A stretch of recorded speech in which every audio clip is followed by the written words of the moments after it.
when you look at the one thing that would prove the globe Earth, or the one thing that would disprove the flat Earth, what is it?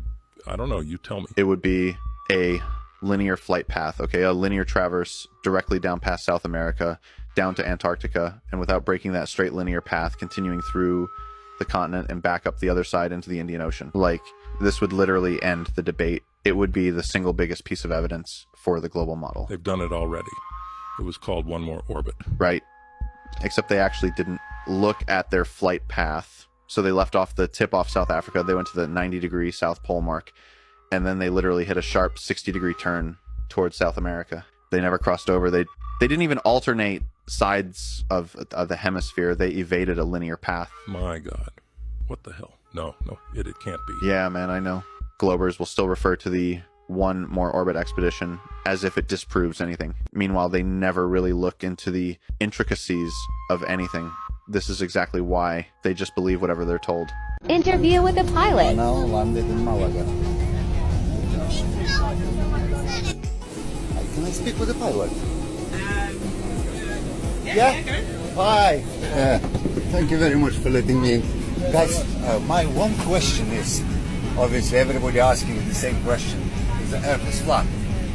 Not non-rotating, flat. I think the Earth's flat. Are you telling me or asking me? I'm telling you. Okay, but obviously, you know, I would like confirmation from you guys. As long as you see, you know, for example, today you went straight for the sun, and there's supposed to be like very crescent moon in front of it as well. You should be able to see both of them. Is that true? I didn't see the sun today. You didn't look? Didn't look at the sun today. Look at it on the way back. I'm pretty sure the Earth is round, geoid shape. Why is that? Why is that? Yeah. Have you looked at flight radar? I mean, you know, computers, you know, as we can see here. So this one will shows you to dip your nose down in it. If you go 500, how much? 500 miles an hour? You go? Yeah, about 500 miles an hour. So you should be dipping your nose every minute. Every single minute. Yeah, maybe you're right. Because that's the thing, you know. It's only like 27,000 miles around the Earth. So it's you know, what we've been thought, it's a lie. Yeah, it could be. We'll be all doing the space trips soon, and then you'll be able to see. Space doesn't exist, you know that. Anyway, we've got to get going with this. But Thank you very much. Thank you, guys. Thank you. This is where they're going. Do not fall for the fake alien invasion. Just think how easy his task and mine might be in these meetings that we held if suddenly there was a threat to this world from some other species, from another planet, outside in the universe. We'd forget all the little local differences that we have between our countries, and we would find out once and for all that we really are all human beings here on this earth together. Well, I don't suppose we can wait for some alien race to come down and threaten us, but I think that between us we can bring about that realization. There are no such things as aliens. Aliens do not exist. You can't get through the firmament. Psalm 19:1 Bible verse that is on whose epitaph, whose tombstone is that on? NASA's founder knew that there was a firmament that we can't get out. Wernher von Braun, the head of NASA, Wernher von Braun, that we brought over here on Operation Paperclip in the 40s, United States government. Wernher von Braun has on his epitaph Psalm 19:1 about the firmament. His goodbye to everybody on Earth. He left his calling card going, hey, there's a firmament, guys, you're being fooled. And he also stated that there was a lady that he worked with that he told many secrets to. He had cancer.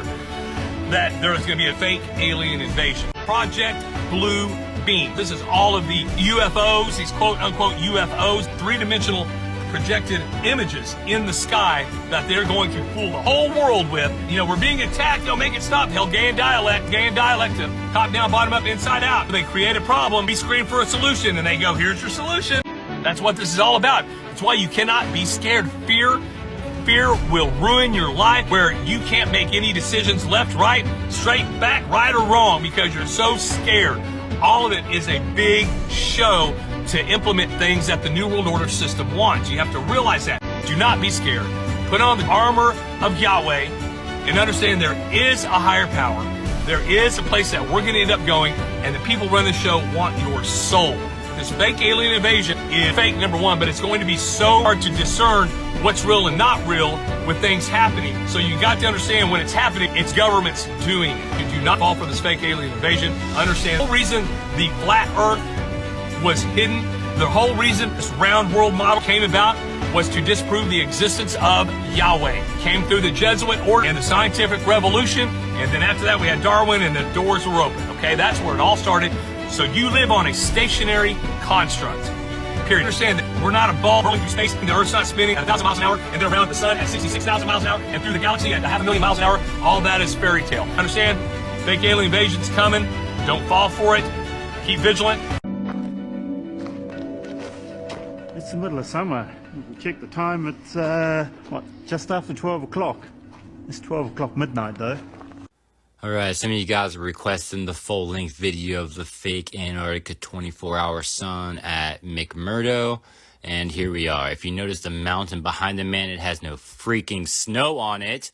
Okay, now let's have a look here. Some of you guys have seen the video before, know about the pole part of it, but look at the clouds in the beginning. Going over the mountain that has snow on it. Here's the fake part that I showed before where the sun's behind the pole. That does not happen in reality. This is completely fabricated. They are lying to you. This Antarctica does not get 24-hour sun. Not possible. We live on the polar plane. It does not happen. Okay, so here we go. We're going to have another sun that disappears behind the light pole, which does not happen in reality. Since when does the sun not shine through fucking glass? Wake up! This does not exist in reality. The sun very obviously would be shining through the glass, now wouldn't it? The light bulb is hiding the sun? I don't think so. Mountain in the background, the same mountain from before. Here we come along the mountain that had snow on it but didn't in the beginning. Weird. Why do the clouds look exactly the same? It is not possible for the sun, which circuit is between the Tropic of Cancer and the Tropic of Capricorn, for it to cause the 24-hour sun. In the center, where your compass needle constantly points to the source pole attraction, which is what navigation is based from, the reason that it's 101 feet latitude and 80 feet longitude is because you're making a circle. The combination from your original position, your 100 feet of latitude, which equals 1 second, and the combination of your 80 feet longitude is a circle. You're summoning towards the center. Here's the path of the ISS going around a globe. Here it is on a Mercator map, and here it is above a flat Earth going around the North Pole, and here it is going around the South Pole on the flat Earth. Take your pick. I'm going to tell you some conspiracy theories that I fully believe in. The first thing, the Denver airport. There is so much creepy stuff if you take like a deep dive into the Denver airport and just do some research. Will totally creep you out. I will never fly into the Denver airport. Second conspiracy theory I believe in is that the moon landing was fake. There's no way that we landed on the moon. A deep dive into that and you'll see what I'm talking about. You already know I think Antarctica is suspicious as shit, and I have several reasons why. Let's talk about Operation High Jump. Everything that I'm about to tell you, I have documentation to prove from government websites, so none of what I'm about to say is made up. The fact is that in 1946, the president himself asked Admiral Byrd to lead a mission down to Antarctica to do research. Now, in order to do this research project, Admiral Byrd took 13 ships, 2 seaplanes, an aircraft carrier, and 25 airplanes. Now, why do you need that much to just do research in Antarctica? But moving on. Operation High Jump was supposed to last several months. They were going to be testing some military equipment in low temperatures. But it only lasted for 40 days. They were out of there by February of 1947. Why? Now, officially, it was because of bad weather. But if they were there to test military equipment in low temperatures, wouldn't the bad weather been perfect for them? If you've ever thought, what if I just dug a really, really deep hole? That's what the USSR did right here. That hole is 12.2 kilometers or 7.6 miles deep. That makes it deeper than the Mariana Trench. It's deeper than Mount Everest is tall. The USSR dug it starting in 1970. It was part of a race to see who could retrieve a sample from the Earth's mantle first. Kind of a space race, but the opposite. The United States only reached 600 feet before pulling funding, but the USSR kept going for 20 years. They made it about a third of the way through Earth's crust before the temperature got a lot hotter than they expected. Their drill bits started melting, the rock was so hot it was like plastic. But along the way they invented all kinds of drilling and scientific equipment that we still use today, and discovered that there was water much deeper than previously thought. It's crazy though that the deepest hole humanity has ever dug is still 0.002% of the way to the middle of the Earth. There's so much that we still don't know. So yesterday I was having a conversation with somebody at a birthday party about the airplane that went down. And I said, oh, you don't question anything about that? He said to me, no, Jennifer, the news told him what happened. All of it. Oh my gosh. I just don't understand how there are people out there today that still believe what the news tells them without question. He doesn't even question it. It was just an accident, Jennifer. It was too cold up there. I'm sure it has nothing to do with these 8 people that were on board. Pause to read.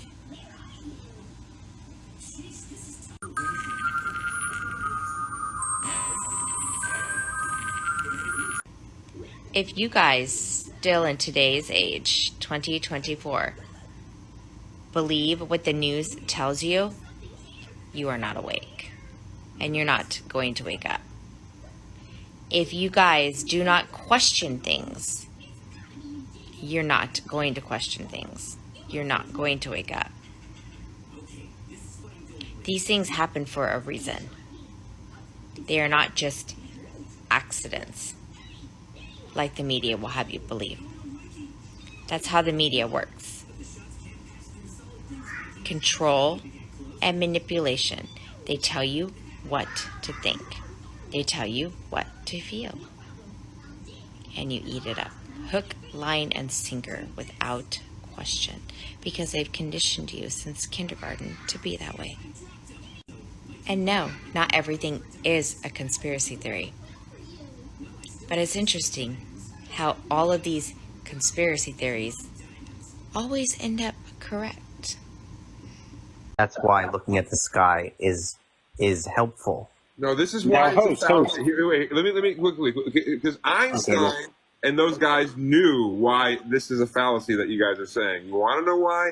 Because even the concept of relativity is saying it could be either this or that, according to that idea of seeing movement. So the sky can only do one thing. It could be one or the other. It doesn't definitively decide what those two are. It's telling you you have two choices, the sky or the earth. We're narrowing it down. Something is moving. We're getting somewhere. But you don't get to then just go, oh, it's the earth. I know it. Yeah, there it is. We're moving. No, we're not. Especially Johnny. Evidence like interferometry says otherwise, literally. The heavens declare the glory of God, and the firmament showeth his handiwork. This was on Wernher von Braun's grave when he died. He was the former CEO of NASA, and he helped to fake the moon landing. The heliocentric lie was invented in the Renaissance to then scam humanity into believing that everything is just random combustion and that we don't matter, and that we aren't the center of creation. This hides the idea of God from us, the idea that we are special.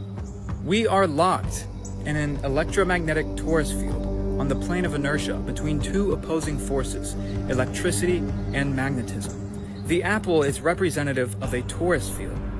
So the Bible knows what this is. The stars rotate counterclockwise overhead and do not change. This is how we have 12 astrological signs. When a globetard tries to make sense of this ridiculous heliocentric model. That is one big pile of shit. The opening ceremony for the first ever held Globe Earth convention.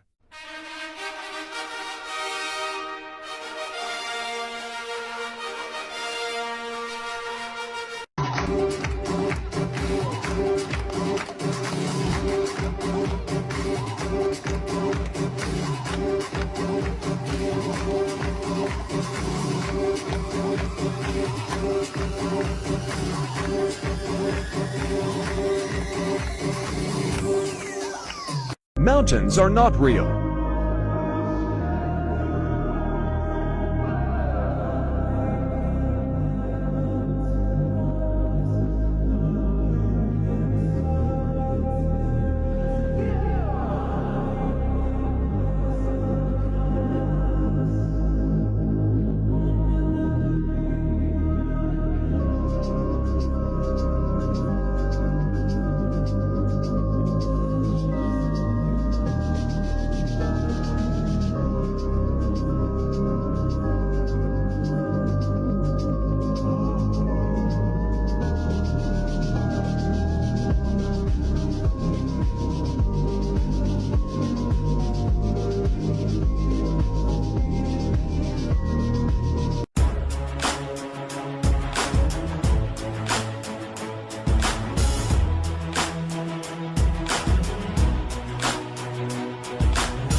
It came in the mail and y'all are opening it with me.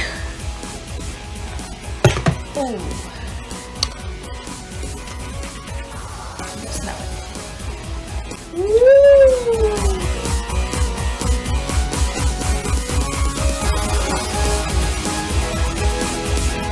Here we go. The flat Earth map dates back over 1,000 years. This map is credited to being created by a Persian astronomer. His name was Al-Biruni, and he lived between 973 AD to 1048 AD. It's the official map of the United Nations and also the United States Geological Survey. It used to be present in many places before the creation of NASA and the Antarctic Treaty in 1959. Here you see it with Admiral Byrd. This map has been restored by Dmitry from Russia with suggestions of mine, Eddie Alenkar. Known by my YouTube channel Flat Earth Banjo, I asked Dmitry to include the Bermuda Triangle and Point Nemo, a place deep in the Pacific where NASA buries rockets. Then Robert Tozzi, a professional mapmaker, came along and enhanced the map even more. There are many people now selling this map online, but if you could order it from my online store, I would greatly appreciate it. Visit my online store now and order one of the items. I humbly thank you.